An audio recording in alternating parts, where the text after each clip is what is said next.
কাছের মানুষ কি সবাই থাকে ঈদের সময়? দেখো ঈদের মধ্যে তো সবাই জয়ের বাবা থাকে? আমি তো নাম বলিনি, হ্যাঁ তুমি বুঝেছো, দর্শকও বুঝেছে, তারপরে প্রশ্ন করতে চাই জয়ের বাবা কি থাকে কিনা। হ্যাঁ অবশ্যই। সব জল্পনা কল্পনার নেটিজেনদের সন্দেহের অবসান ঘটিয়ে এবার নিজেই বড় সত্য ফাঁস করলেন ঢালিউড কুইন অপু বিশ্বাস। ঈদুল আজহার এই বিশেষ দিনগুলোতে তিনি যে শাকিব খানের সঙ্গেই ছিলেন তা এবার স্পষ্ট করলেন নায়িকা নিজেই। অনেকের মনেই সন্দেহ ছিল শাকিব ও বুবলির সম্পর্কের সমীকরণের মাঝে হয়তো অপু বিশ্বাস আড়ালে চলে গেছেন, কিন্তু দিন শেষে শাকিবের পাশে যে কেবল অপুরই অধিকার তা প্রমাণ করে অপু জানালেন ঈদের দিন বিকেলে শাকিবের সাথে ব্যক্তিগত সময় কাটিয়েছেন তিনি। অপু বিশ্বাস নিজেই প্রকাশ করেছেন শাকিব খানের নিকেতনের সেই নান্দনিক বাড়ির ভেতরের খবর।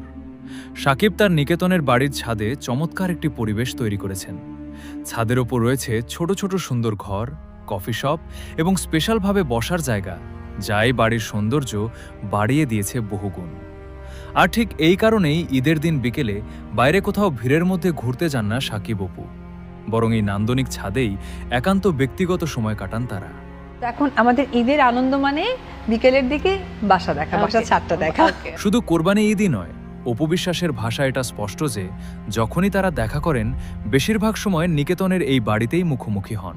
অপু বিশ্বাস অত্যন্ত আবেগী কণ্ঠে দাবি করেন প্রতিটি ঈদেই তিনি তার প্রিয় মানুষকে পাশে পান, যার মধ্যে সবচেয়ে অন্যতম হলেন জয়ের বাবা অর্থাৎ শাকিব খান। সন্তানের সুখ এবং নিজেদের ভেতরের টান থেকে এবারের কোরবানির ঈদের পুরোটা সময় শাকিবের পরিবারের সাথেই একাত্ম হয়ে কাটিয়েছেন ঢালিউড কুইন। শাকিবের নিকেতনের বাড়ির ছাদে তাদের এই বিশেষ সময় কাটানো কি তবে ইঙ্গিত দিচ্ছেন নতুন কোনো শুরুর? শাকিব অপুর এই রসায়ন নিয়ে আপনাদের ব্যক্তিগত মতামত কি জানিয়ে দিন কমেন্ট বক্সে।